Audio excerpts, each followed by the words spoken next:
A sloth, a donkey, and a curious human. Send a prompt and see what they're doing. One hits record with a question on his mind. Two brothers pick it up, see what they find. Corn takes his time, Herman's got the facts. Back and forth, they never hold back. My weird prompts, come on in, that's where we begin. My weird prompts, glad you're here. This episode was generated using artificial intelligence. Please verify facts. Hey Herman, welcome back to the studio. We have a really special reason to be recording today. Our housemate Daniel and his wife Hannah just welcomed a new addition to the family, a baby boy, and they have decided to name him Ezra. That is fantastic news. Huge congratulations to Daniel and Hannah. Ezra is a powerful name. It is short, it is punchy, and it has this incredible historical weight behind it. It is one of those names that feels very modern and fresh right now, but it anchors you straight back to the foundations of the Second Temple period. It is a bridge, really. It bridges the ancient world of the scribes with the 21st century nursery. And Daniel was asking us to dive into the history of that name and the figure behind it, because when most people think of Ezra, they think of Ezra the Scribe, or Ezra Hasopher. But I do not think people realize just how much of modern Jewish identity actually traces back to his specific reforms. He is often called the architect of the Second Temple period, and by extension, the architect of the Book of the People. Yes, that is spot on. In rabbinic literature, they actually go a step further. There is a famous saying in the Talmud, specifically in Tractate Sanhedrin, that if the Torah had not been given through Moses, it could have been given through Ezra. That is an enormous statement. It places him essentially as a second Moses. He did not just lead a group of people back from the Babylonian exile, he fundamentally recodified what it meant to be a Jew in a world where the first temple was gone and the people were scattered. He transformed a national identity tied to a piece of land into a portable identity tied to a text. That comparison to Moses is fascinating because Moses brought the law down from the mountain, but Ezra brought the law into the town square. He made it accessible. I want to look at that transition today. We are talking about the mid-5th century before the Common Era, around 458 before the Common Era. What was the state of the Jewish people when Ezra arrived on the scene? It was a precarious moment, Korn. You had a small remnant that had returned to Jerusalem a few decades earlier under Zerubbabel, but they were struggling. The walls were in disrepair, the religious life was fading, and there was a lot of assimilation. The people were losing their language and their connection to their heritage. Ezra comes from Babylon with a specific decree from the Persian king Artaxerxes I, and this is important because it shows his political standing. He was not just a religious zealot, he was a high-ranking official, a priest, and a scribe who had the backing of the superpower of the day. He arrived with resources, authority, and a very clear mission to restore the law. And when he gets there, he does not just start building walls. That was more Nehemiah's job later on. Ezra's focus was the text. He realized that if the people did not have a shared legal and linguistic foundation, the physical walls would not matter. They would just dissolve into the surrounding cultures. This is where the scribal mechanism comes in. Herman, you have looked into the technical side of how Ezra changed the way the Torah was actually written and read. Can we talk about the script shift? Because this feels like a major technological upgrade for the time. This is one of my favorite technical details in Jewish history. Most people today look at a Torah scroll and see those blocky square letters and assume that is how Hebrew has always looked. But as we discussed back in episode 1031, that is not the case. Before Ezra, the Jews used Paleo-Hebrew, which is a much more Phoenician-looking angular script. It is what you see on ancient seals and the Siloam inscription. It is called Ketav Ivri. Right, the script that looks almost like Greek or ancient Canaanite. It is very sharp, very pointed. But during the Babylonian exile, the Jews started speaking Aramaic, which was the lingua franca of the Persian Empire. Aramaic used a different script, a more cursive, squarish style. Ezra made the executive decision to transition the sacred text into this Asherit script, the square script we use today. It was a massive branding shift if you want to think of it in modern terms. He was making the holy text readable to a population that was now fluent in the Aramaic script. There is a debate in the Talmud about whether the Torah was originally given in this square script and then forgotten, or if Ezra actually changed it. But the historical consensus is that Ezra was the one who standardized it. He chose a font that was accessible. That is a bold move. It is like deciding to change the font of a national constitution to make sure the younger generation can actually read it. It is an act of radical inclusion disguised as a technical change. But it was not just the font, right? It was the public engagement. There is that famous scene in the book of Nehemiah, chapter 8, where Ezra stands on a wooden platform at the Watergate in Jerusalem. That is one of the most pivotal moments in history. Imagine the scene. You have roughly 50,000 people gathered. It is the first day of the 7th month. Ezra brings out the scroll of the law. He opens it, and the text says all the people stood up. This was the first recorded public reading of the Torah as a communal constitutional event. But here is the kicker, corn. Because the people had been in Babylon for 70 years, many of them did not fully grasp the ancient Hebrew. So Ezra had the Levites stand among the people to interpret and explain the meaning as it was being read. The text says they read from the book, from the law of God, clearly, and they gave the sense so that the people understood the reading. That is the birth of the Targum, the translation. It is the beginning of the idea that the text belongs to everyone, not just the priests in the inner sanctum. It democratized knowledge. If you look at it from a knowledge management perspective, Ezra was creating a system of distributed literacy. He was saying, here is the code, here is the documentation, and we are going to make sure every single person in this assembly understands the requirements of the contract. He was moving from an oral tradition that could be manipulated by elites to a written tradition that was public and verifiable. And he established the Great Assembly, the Anshe Gedolah. This was a body of 120 elders, scribes, and prophets. They were the ones who formalized the liturgy, including the Shema and the Amidah prayers. Before this, prayer was much more spontaneous or tied strictly to the sacrificial system in the temple. Ezra and the Great Assembly realized that for a people who might be exiled again, they needed a portable temple. And that portable temple was the prayer book and the Torah. They were the ones who essentially decided the biblical canon. They looked at the vast library of Jewish writings and decided what was core and what was peripheral. They filtered the noise to give us the signal. It is the ultimate survival strategy. If your identity is tied to a building, and the building is destroyed, you are finished. But if your identity is tied to a text and a set of practices that can be performed anywhere, you are invincible.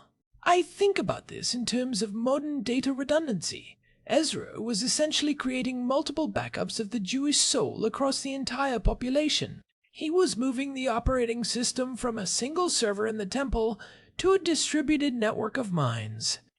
That is a great way to put it. And he was obsessive about the integrity of those backups. This is where the term sopherim, or scribes, comes from. The word sopher literally means one who counts. These guys would count every single letter in the Torah. They knew the exact middle letter of the entire 5 books of Moses. For those wondering, it is the letter Vav in the word Gashon in Leviticus chapter 11, verse 42. They knew how many times each letter of the alphabet appeared. This was a technical mechanism to prevent what we call bit rot in computer science. They wanted to ensure that 1,000 years later, a scroll in Spain would be identical to a scroll in Babylon. It is amazing that we are still benefiting from that error correction code today. When you look at the Dead Sea Scrolls versus a modern scroll, the consistency is mind-blowing. It is one of the most successful long-term data preservation projects in human history. But let's talk about the man himself for a second. The name Ezra. It is such a simple, elegant name. Where does it actually come from?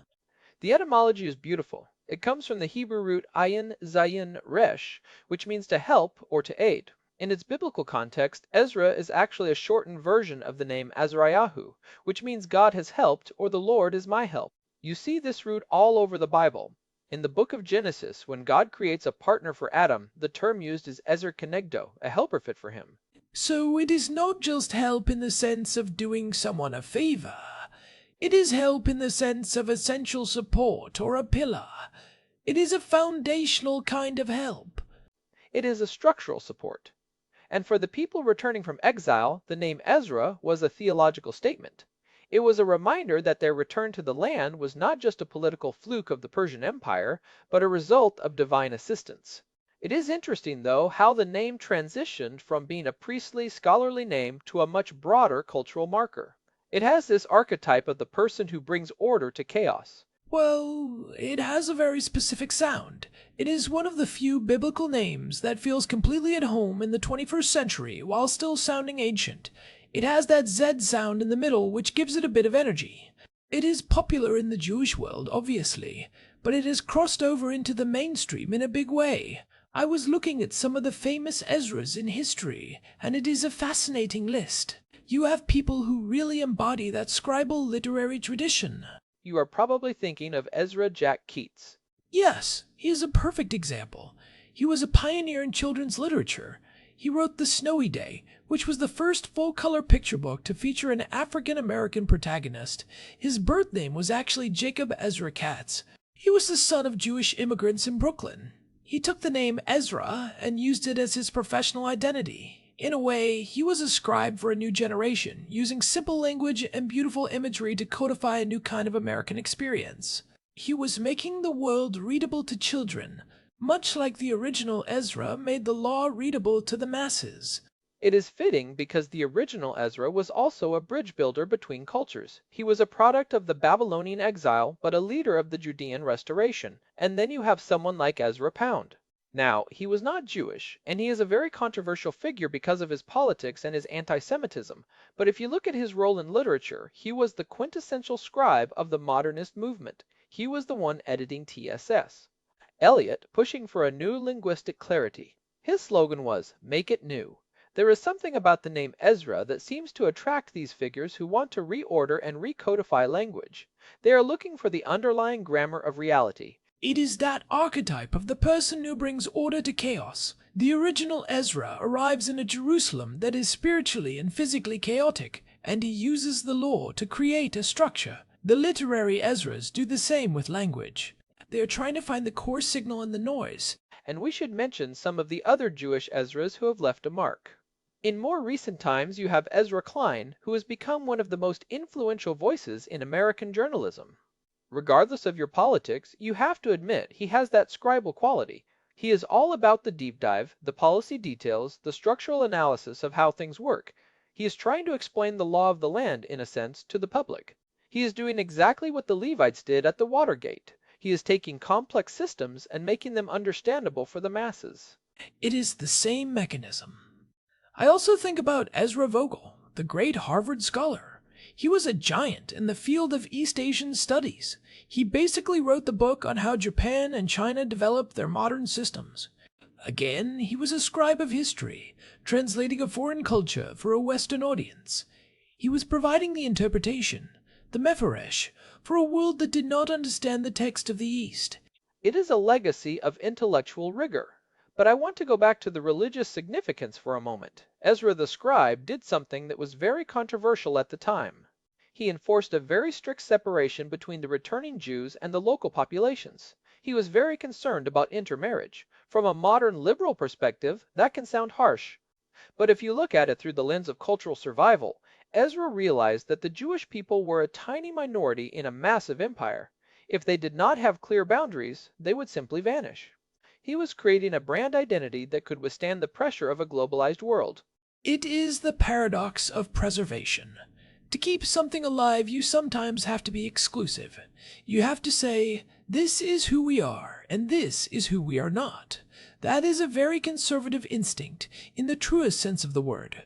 Conserving what is valuable so it can be passed down to the next generation. He was not just preserving a past, he was securing a future. And that is why he is so important for us today. Living here in Jerusalem, we see the results of Ezra's work every day. The fact that we are speaking a language that is a direct descendant of the one he preserved, the fact that we follow a calendar he helped formalize, the fact that the Torah reading in the synagogue this morning followed the exact triennial or annual cycle that began with his reforms. He is the reason the chain did not break. He is the one who ensured that the code was readable for the next 2,000 years. It makes me think about Daniel and Hannah's son. Naming a child Ezra in Jerusalem today is such a powerful act. It is saying, we are part of this 3,000-year-old conversation. We are the help that was promised. We are the ones who are going to keep the scroll open. It is a mission of help and a mission of hope. It really is. And I think the takeaway for our listeners, even if they are not Jewish or religious, is the importance of what I call the Ezra model of knowledge management. In an age where we are drowning in information and fake news and shifting scripts, how do we identify the core truths that define our community? How do we make those truths accessible without diluting them? How do we ensure that our values are not lost to bit rot? Right. It is about standardization. If you do not have a standard, you do not have a community. You just have a collection of individuals. Ezra provided the standard. He was the one who said, "These are the letters, this is the interpretation, and this is the public square where we discuss it." It is a blueprint for any culture that wants to survive a period of transition. It is about moving from rule by men to rule by law. And that law has to be written down, and it has to be public. It is the foundation of the rule of law. If the law is hidden, it can be arbitrary. If the law is public and read aloud to the entire population, it becomes a covenant. It creates a sense of shared responsibility. Every person in that crowd in Jerusalem was saying, "I hear this, I understand it, and I agree to live by it." That is a powerful social contract. It is the ultimate democratic move, even in a religious context. It says that the lowliest person in the assembly has the same access to the truth as the high priest. That is a revolutionary idea for the 5th century before the Common Era. Most other cultures at the time had secret mystery religions or laws that were only known to the elite. Ezra blew the doors off that. He said, "This is for everyone, from the woodcutters to the water carriers." As the text says, everyone has to know the law. I think we should also touch on the fact that Ezra's life was not just about the text. He was also a leader who had to deal with the practicalities of a struggling colony. He led a caravan of about 1,500 men plus their families across a dangerous desert. He refused to ask the king for a military escort because he wanted to prove that God would protect them. That takes a massive amount of courage. It is one thing to be a scholar in a library, it is another thing to be a leader in the field. He had skin in the game. That is a great point. He was not just theorizing about the law, he was living it and leading people through a very difficult physical reality. It reminds me of some of the themes we explored in episode 972 about the Jewish community in Ireland and the challenges of maintaining identity in the diaspora. Ezra was the one who turned the diaspora from a death sentence into a source of strength. He showed that you could be a proud, observant Jew while still engaging with the Persian Empire or the Babylonian culture. He was the first true man of the world in Jewish history. He could negotiate with kings and then stand in the rain and read the Torah to a crowd of thousands. He was comfortable in the palace and in the mud of Jerusalem's ruins. That versatility is something we should all aspire to. And it is why the name Ezra continues to resonate. It is not just a name for a scholar, it is a name for a pioneer. So for little Ezra, Daniel and Hannah's boy, he has quite a namesake to live up to. He has the help of the divine, the rigor of the scribe, and the courage of the pioneer. It is a lot to put on a baby, but I think he can handle it. I have no doubt. And it is a reminder to all of us that names matter. They are not just labels, they are missions. When you name a child Ezra, you are giving them a mission to be a helper, to be a seeker of truth, and to be someone who helps their community stay connected to its roots. I love that. And you know, if people want to dive deeper into the technical evolution of the Hebrew script, they should definitely check out episode 1031. We go into the archaeology of those Paleo-Hebrew letters versus the square script in a lot more detail. It is a fascinating story of how politics and linguistics intersect. And if you are interested in how that scribal tradition eventually led to the modern engineering of the Hebrew language, episode 1037 is the one for you. We talk about how Hebrew went from being a liturgical language to a modern living tongue used for everything from poetry to software code. Ezra started that process by making the text readable, and the pioneers of the 19th and 20th centuries finished it. It is all one long story. From the Watergate in Jerusalem to the tech hubs of modern Israel, Ezra is the thread that runs through it all. Well, I think we have covered the bases here. We have looked at the history, the linguistics, the etymology, and the modern legacy of the name. It has been a pleasure. And again, a massive mazel tov to Daniel and Hannah. We are so happy for you guys. Having a new baby in the house is going to be a wild ride, but we are here for it. We will probably be doing a lot more recording late at night while the baby is sleeping. Or maybe we will just have to get Ezra his own little headset and let him join the show in a few years. He can be our junior scribe. He can count the words in our scripts to make sure we are not being too long-winded. He would have a lot of work to do with you, Herman. Guilty as charged. But hey, specificity is a virtue. It certainly is. Well, before we wrap up, I want to say a quick thank you to everyone who has been listening to our journey. We are over 1,000 episodes in now, and it is the support of this community that keeps us going. If you are enjoying the show, please do take a second to leave us a review on Spotify or Apple Podcasts. It genuinely helps other people find us and join the conversation. It really does. We read all the feedback, and we love hearing your thoughts on these topics. You can always find our full archive and a contact form at our website, myweirdprompts.com. We have an RSS feed there too if you want to subscribe and never miss an episode. This has been My Weird Prompts. We are the Poppleberry Brothers, coming to you from Jerusalem. Thanks for listening, and we will talk to you in the next one. See you then. Wait, Herman, before we go, I just realized we didn't talk about the second-order effects of the Ezra model on other cultures. You mentioned earlier how the idea of a portable identity influenced the survival of minority cultures in the West. Can we touch on that briefly? That is a deep topic, but you are right. The Ezra model, the idea that a community is defined by a shared text and a shared literacy rather than just a territory, is something that many other groups have adopted. Think about the early Christians, or even the way the American founders looked at the Constitution. They wanted to create a people of the book in a secular sense. They wanted a population that was literate and could engage with the foundational texts of the Republic. They wanted to move from the whims of a king to the stability of a written document. It is the shift from rule by men to rule by law, and that law has to be written down, and it has to be public. That is a direct legacy of what Ezra did at the Watergate.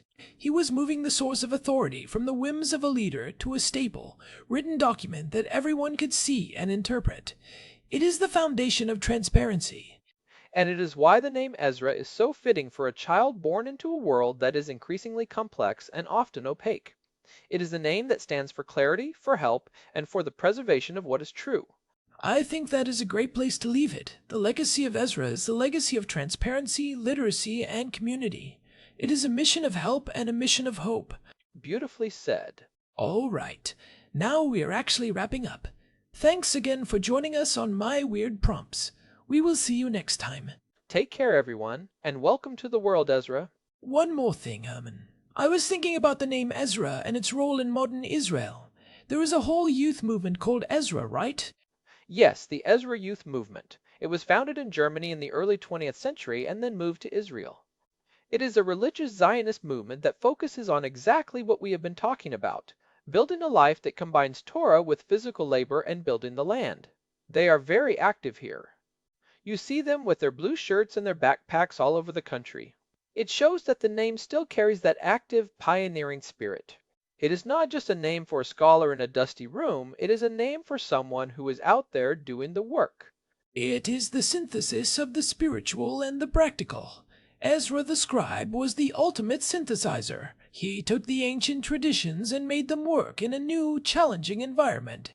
And that is what we are all trying to do today, in one way or another. We are all trying to take what we have inherited and make it meaningful in a world that is constantly changing. And he gave us a great name. He certainly did. All right, for the third and final time, this has been My Weird Prompts. We are out. Bye, everyone. Hey, Herman, do you think Daniel is going to be getting any sleep tonight? Based on my experience with newborns, not a chance. But he has got a great helper now. True. Ezra is on the job. Indeed. Good night, Corn. Good night, Herman. You know, I just realized we didn't mention Ezra the Scribe's role in the Great Assembly's decision on the biblical canon. They were the ones who essentially decided which books were in and which were out. It is like being the ultimate editor of the Western world. That is a huge responsibility. They were the ones who looked at all the prophetic writings and the historical accounts and said, these are the ones that are divinely inspired and necessary for all generations. They closed the canon in a sense, which is another form of standardization. You have to decide what is core and what is peripheral. If you have too much data, you have noise. Ezra and his team filtered the noise to give us the signal. They gave us the core operating system. Everything else since then has just been an app or a patch. The Torah is the OS, and the Talmud is the long series of patches and updates, and we are still running on it. It is the most stable operating system in history. No crashes yet. Well, maybe a few system restarts along the way. Fair point. But the kernel remains the same. All right, we really are done now. I can hear the baby waking up from here. Duty calls. See you later. This has been My Weird Prompts. Find us at myweirdprompts.com and on Spotify. Peace. Shalom. This episode was generated using Gemini Flash 3. Text-to-speech engine was Chatterbox. Thanks for listening to our show, My Weird Prompts, where our thoughts go from slow takes to facts on cue. We change and follow through. My weird prompts.